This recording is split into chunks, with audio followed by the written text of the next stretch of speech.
Hello friends, आप सभी कैसे हैं। उम्मीद है कि आप लोग अच्छे होंगे और अपने तैयारी को दिशा दे रहे होंगे। ये हमारा यूपी टेट लेवल 2 का नोट्स है। आप लोग भी नोट्स अपना बना लीजिए ताकि एग्ज़ाम में आपको हेल्पफुल हो। तो चलिए लेट्स लर्न। बल बल क्या है आपको पता है? बल एक प्रकार का धक्का या खिंचाव है जिसमें किसी वस्तु की अवस्था में क्या होता है, परिवर्तन करने की प्रवृत्ति होती है। दूसरे शब्दों में, किसी वस्तु पर लगने वाले धक्का, खिंचाव या चोट को बल कहते हैं। इसमें वस्तु में गति ला सकने की क्षमता होती है। बल का SI मात्रक न्यूटन या के किलोग्राम मीटर स्क्वायर होता है। यह क्या है? एक सदिश राशि है। इसमें परिमाण और दिशा दोनों होते हैं। बल के कारण किसी वस्तु में गति आती है। बल के प्रकार, पहला क्या है? घर्षण बल, फ्रैक्शन फोर्स।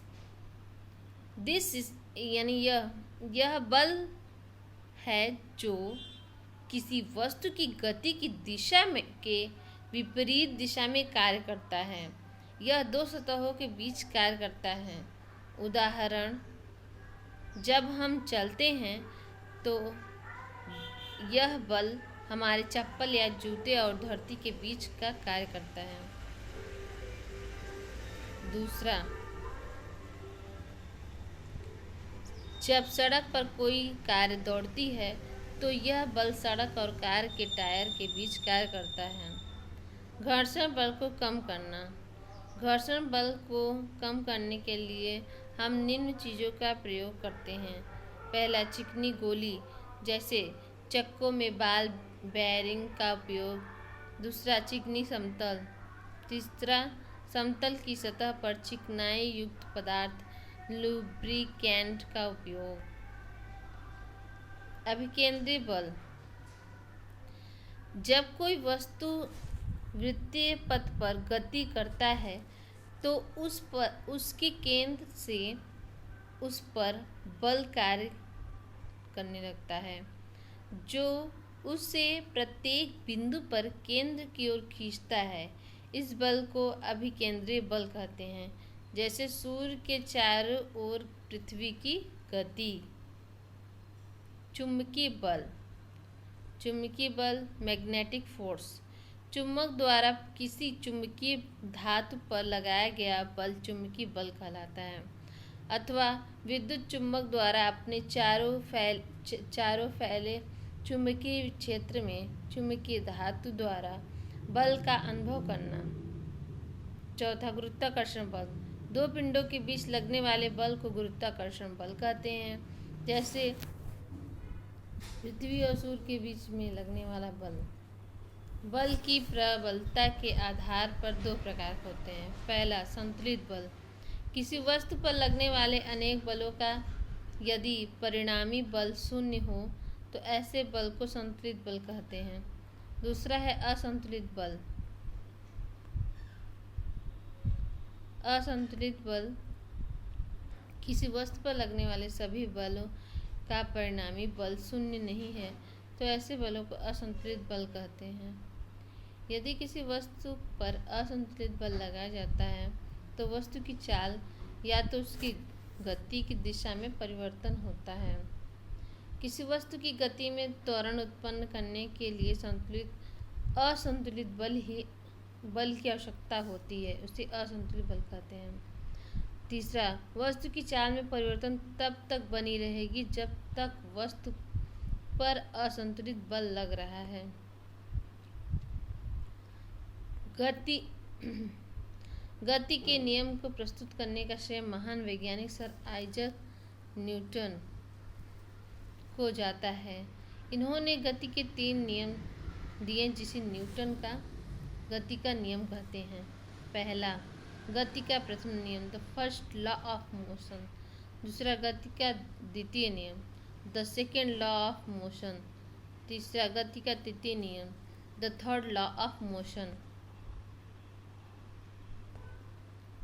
गति के प्रथम नियम के अनुसार प्रत्येक वस्तु अपनी स्थिर अवस्था या सरल रेखा में एक समान गति की अवस्था में बनी रहती है जब तक कि उस पर कोई बाहरी बल कार्यरत न हो। दूसरे शब्दों में सभी वस्तुएं अपनी अवस्था परिवर्तन का विरोध करती हैं। गति के प्रथम नियम से हमें यह पता चलता है कि किसी वस्तु पर असंतुलित बल लगाने से गति करता है, अर्थात किसी वस्तु पर असंतुलित बल लगाया जाए तो यह बल के कारण गति करता है। गति का प्रथम नियम यह बताता है कि किसी वस्तु पर लगने वाला असंतुलित बाह्य बल उसके वेग में परिवर्तन करता है और वस्तु त्वरित हो जाता है। मतलब जब तक हम किसी वस्तु पे बल नहीं लगाएंगे तो वो क्या होगा, गति उसको प्रदान नहीं होगी। दूसरा है जड़त्व, या इसे जड़त्व का नियम भी कहते हैं। दूसरा नियम नहीं, ये पहला ही नियम है। परिभाषा: किसी वस्तु के विरामावस्था में रहने या समान वेग से गतिशील रहने की प्रवृत्ति को जड़त्व कहते हैं। यही कारण है कि गति के पहले नियम को जड़त्व का नियम भी कहते हैं। जड़त्व प्रत्येक वस्तु का गुण या प्रवृत्ति है। जड़त्व को वस्तु के द्रव्यमान से मापा जाता है। इसके मात्रा किलोग्राम होता है। भारी वस्तु का जड़त्व किसी हल्की वस्तु से अधिक होता है। जड़त्व का नियम, लॉ ऑफ इनर्शिया। विराम अवस्था की वस्तुएं विराम में ही बनी रहती हैं और गतिमान वस्तुएं गति की अवस्था में उसी वेग से बनी रहती हैं जब उस पर बाहरी बल न लगाया जाए। इस नियम को जड़त्व का नियम कहते हैं। जड़त्व के प्रकार: विराम का जड़त्व इंटीरियर ऑफ रेस्ट, गति का जड़त्व इंटीरियर ऑफ मोशन, दिशा का जड़त्व इंटीरियर ऑफ डायरेक्शन। जड़त्व का उदाहरण क्या है? कार में यात्रा। जब हम किसी कार में यात्रा करते हैं तो चलती हुई कार के सापेक्ष हमारा शरीर गति की अवस्था में रहता है, परंतु जब ब्रेक लगाया जाता है तो गाड़ी के साथ साथ सीट भी विराम अवस्था में आ जाता है, परंतु हमारा शरीर जड़त्व के कारण गतिज अवस्था में ही बना रहता है। इसलिए हमारा शरीर ब्रेक लगाने पर आगे की तरफ तेजी से झुक जाता है। इससे हमें गहरी चोट भी लग सकती है, यहाँ तक कि मृत्यु भी हो सकती है। यही कारण है कि कार में यात्रा करते समय क्या लगाना चाहिए? हमें सीट बेल्ट लगाना चाहिए, बेल्ट का उपयोग करना चाहिए। ये सुरक्षा बेल्ट हमारे आगे बढ़ने की गति को धीमा करते हैं। बस में खड़ा होना। जब हम मोटर बस में खड़े होते हैं एवं मोटर बस अचानक चल पड़ती है तो इस स्थिति में हम पीछे की ओर झुक जाते हैं। ऐसा इसलिए क्योंकि मोटर बस के अचानक गति में आ जाने से हमारे पैर क्या हो जाते हैं, जो मोटर के फर्श से संपर्क में रहता है, गति में आ जाता है, परंतु शरीर का ऊपरी भाग जड़त्व के कारण इस गति का विरोध करता है। तीसरा है तीव्र मोड़ से गुजरती तेज गति की कार। जब कोई मोटर कार तीव्र गति के साथ किसी तीक्ष्ण मोड़ पर मुड़ती है तो हम एक ओर झुकने लगते हैं। इसे भी जड़त्व का नियम समझा जा सकता है। हमारा शरीर अपनी एक सरल रेखीय गति को बनाए रखना चाहता है। जब मोटर कार की दिशा को बदलने के लिए इंजन द्वारा एक असंतुलित बल लगाया जाता है तब हम अपने शरीर के जड़त्व के कारण सीट पर एक ओर झुक जाते हैं। कोई वस्तु तब तक विराम अवस्था में रहेगी जब तक उस पर कोई असंतुलित बल कार्य न करे। स्ट्राइकर से कैरम की गोटी मारना। जब हम स्ट्राइकर से कैरम की ढेरी की सबसे निचली गुट्टी को अपनी उंगली से तीव्रता से क्षैतिज झटका देते हैं तो स्ट्राइकर निचली गोटी को तेजी से धक्का देती है। इस प्रकार हम देखते हैं कि केवल नीचे वाली ही गोटी शीघ्रता से ढेरी से बाहर आ जाती है। नीचे वाली गोटी के बाहर आ जाने से शेष कैरम की गोटियां लंबवत नीचे गिरती हैं, बिखरती नहीं। ऐसा जड़त्व के कारण ही होता है। यही कारण है कि गति के प्रथम नियम को जड़त्व का नियम भी कहा जाता है। बाह्य बल लगने के बाद भी कुछ वस्तुएं अपनी प्रवृत्ति के कारण जड़त्व में बनी रहती हैं। यह बल असंतुलित हो तभी वह अपनी अवस्था में परिवर्तन करती है, विराम में आती है या गतिमान हो जाती है। द्रव्यमान, मास, किसी वस्तु में उपस्थित पदार्थ की वह मात्रा को उस वस्तु का द्रव्यमान कहते हैं। द्रव्यमान को m से लिखा जाता है और इसे ग्राम या किलोग्राम से मापा जाता है। द्रव्यमान वस्तु की जड़त्व की माप होता है।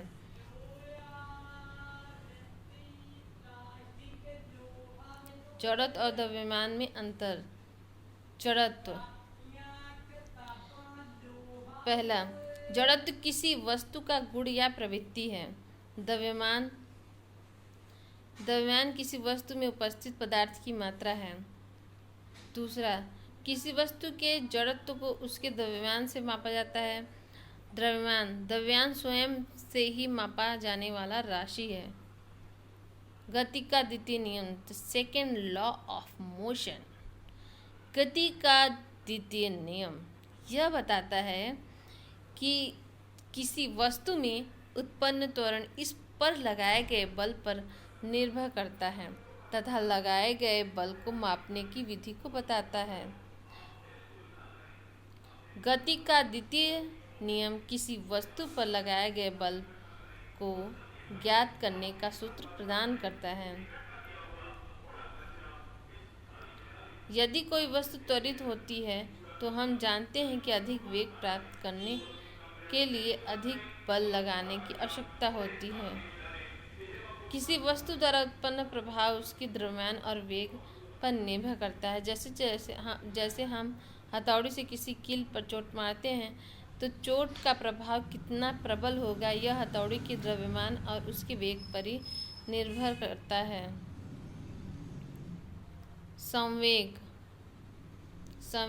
माने मोमेंटम। संवेग एक अन्य प्रकार की राशि है जिसे न्यूटन ने प्रस्तुत किया। डिफिनीशन, किसी वस्तु के द्रव्यमान एवं वेग के गुणनफल को ही क्या कहते हैं? संवेग कहते हैं। इसे P से सूचित करते हैं क्योंकि इसके परिमाण और दिशा दोनों होते हैं। इसकी दिशा वही होती है जो वेग की दिशा होती है। क्वेश्चन हमारा आ सकता है कि किसमें परिमाण और दिशा दोनों होती है, तो हम इसका उत्तर लगाएंगे संवेग में। संवेग का SI मात्रक पूछ सकता है। संवेग का SI मात्रक होता है किलोग्राम मीटर प्रति सेकेंड। जैसा कि हम जानते हैं कि वस्तु पर लगाया गया असंतुलित बल वेग में परिवर्तन करता है, अतः बल किसी वस्तु के वेग में परिवर्तन ला सकता है। दो कारक जो किसी वस्तु को संवेग में परिवर्तन ला सकते हैं। पहला, किसी वस्तु के द्रव्यमान में परिवर्तन करके। दूसरा, किसी वस्तु के वेग में परिवर्तन करके।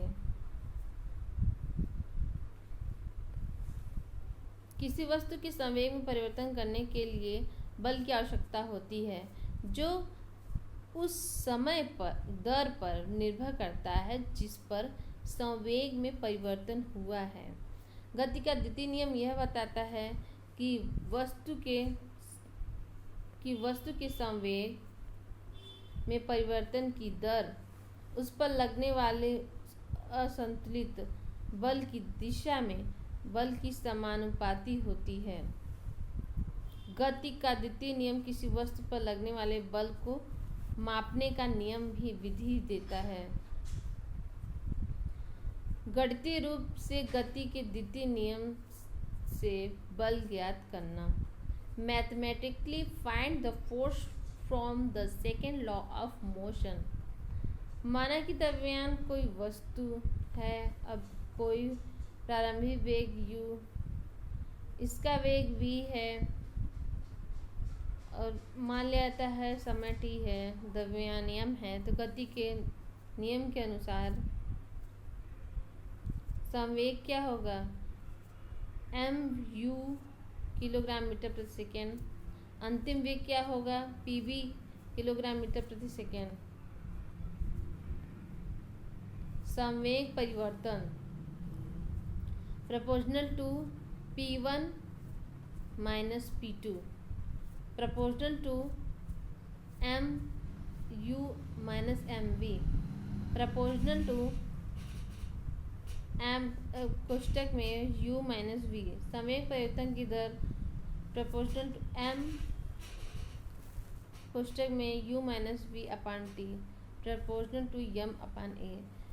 तो इसका सूत्र क्या ज्ञात हुआ, चूंकि a बराबर क्या होता है, त्वरण, एक्सीलरेशन जिसको बोलते हैं, v माइनस u अपान t। ma से बल का सूत्र प्राप्त होता है, चूंकि F बराबर kma किलोग्राम मीटर प्रति सेकेंड स्क्वायर राशि का के अनुपातिक स्थिरांक है। संवेग में परिवर्तन की दर वास्तव में बल होता है। बल का मात्रक किलोग्राम मीटर प्रति सेकंड स्क्वायर होता है। संवेग में परिवर्तन दर में कमी होने से बल की मात्रा में कमी होती है। हमारे दैनिक जीवन में संवेग परिवर्तन की दर बल को कम कैसे करें। गति के द्वितीय नियम का दैनिक जीवन में प्रयोग। एक खिलाड़ी बाल को लपकते समय अपने हाथ खींच लेता है। क्रिकेट मैच के दौरान मैदान में क्षेत्ररक्षक को तेज गति से आ रही गेंद लपकते समय हाथ को पीछे की ओर खींच लेता है। तेज घूमती बाल में उस वेग के कारण संवेग की मात्रा अधिक होती है, इसलिए बाल में काफ़ी बल होता है। समय को बढ़ाने के लिए क्षेत्ररक्षक हाथ पीछे खींचता है। इस प्रकार के क्षेत्ररक्षक गेंद में शून्य करने की अधिक समय लगता है और गेंद में संवेग परिवर्तन की दर कम हो जाती है। इस कारण तेज गति से आ रही गेंद का प्रभाव हाथ पर कम पड़ता है और हाथ चोटिल होने से क्या होता है, बच जाता है। दूसरा है, ऊंची छलांग के लिए कुशन विस्तार अथवा भुरभुरी मिट्टी बालू का प्रयोग किया जाता है। ऊंची कूद वाले मैदान में खिलाड़ियों को कुशन या बालू या पर कूदना होता है। ऐसा खिलाड़ियों के छलांग लगाने के बाद गिरने के समय को बढ़ाने के लिए किया जाता है कि इस स्थिति में संवेग में परिवर्तन की दर बल कम होती है। गति का तृतीय नियम, the third law of motion. गति के तीसरे नियम के अनुसार जब एक वस्तु दूसरी वस्तु पर बल लगाती है तब दूसरी वस्तु द्वारा भी पहली वस्तु पर तात्क्षणिक बल लगाया जाता है। ये दोनों बल परिणाम में सदैव समान लेकिन दिशा में विपरीत होते हैं। इसका तात्पर्य यह है कि बल सदैव युगल रूप में होते हैं। ये बल कभी एक वस्तु पर कार्य नहीं करते बल्कि दो अलग अलग वस्तुओं पर कार्य करते हैं। उदाहरण, फुटबॉल के खेल में प्रायः हम गेंद को तेजी से किक मारने में क्रम में विपक्षी टीम के खिलाड़ी से टकरा जाते हैं। इस क्रम में दोनों खिलाड़ी एक दूसरे पर बल लगाते हैं, अतएव खिलाड़ी चोटिल होते हैं। क्रिया बल, जब किसी वस्तु पर कोई बल कोई वस्तु बल लगाती है तो इस प्रकार लगने वाले बल को क्रिया बल कहते हैं। प्रतिक्रिया बल, जब कोई वस्तु किसी वस्तु पर बल लगाती है तो वह वस्तु भी विपरीत दिशा में बल लगाती है। इस प्रकार विपरीत दिशा में लगने वाले बल को प्रतिक्रिया बल कहते हैं। अगला है क्रिया तथा प्रतिक्रिया बल दो अलग अलग वस्तुओं पर कार्य करते हैं।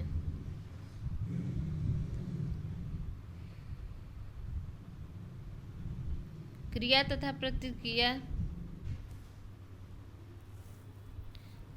प्रतिक्रिया बल मान में समान होते हैं, परंतु ये परिणाम में एक समान में त्वरण उत्पन्न नहीं करते।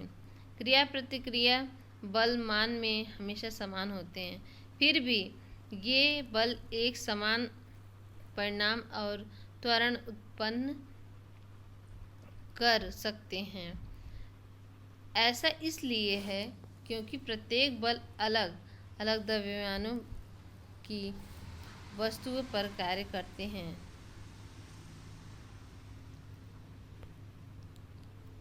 गति के तृतीय नियम, प्रत्येक क्रिया के समान एवं विपरीत प्रतिक्रिया होती है। ये क्रिया विभिन्न वस्तुओं पर कार्य करती हैं।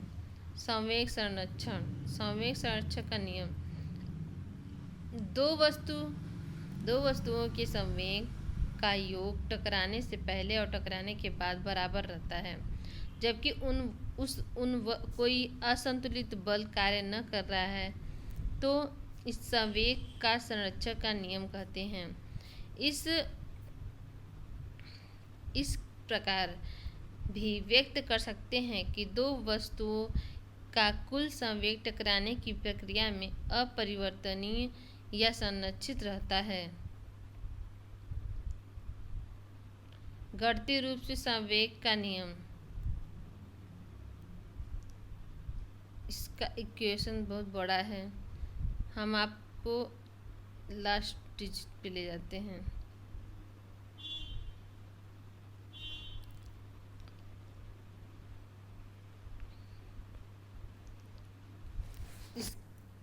इसका सूत्र बन के आया, यमे कोष्टक में U A minus V A upon T बराबर minus M B U B minus V B upon T. तो फ्रेंड्स, आगे का नोट्स बाद में फिर आगे चैप्टर का बताएंगे। आप लोग इतना बना लीजिए। Thanks for watching my video, और लाइक भी कर दीजिए ताकि मुझे मोटिवेशन मिलता रहे।